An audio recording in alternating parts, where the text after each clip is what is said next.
Gusto ko yung schedule nila, Abi. Kung biyase, talagang makakaligo talaga siya araw-araw. Saan yung kanin niyo, ma'am? Saan yung kanin niyo, ma'am?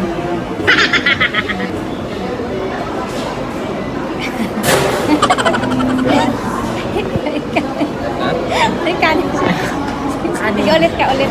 Ulit ka, ulit. Ulit ka. Ulit ka, ulit. Ulit. Anong kanin niyo, ma'am?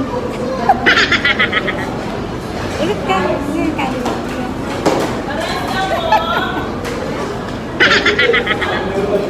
Yung kanin niyo, ma'am.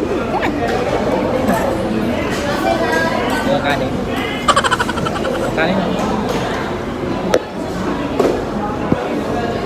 Ayun na. Dalawa na po. Ako mo naman. Ano na, balik. Order niya, ang rice sa akin, palabok lang. Kaya kain ako sa kanila. Nagbabawal ang tiknik. Tapos nila ko sa'yo.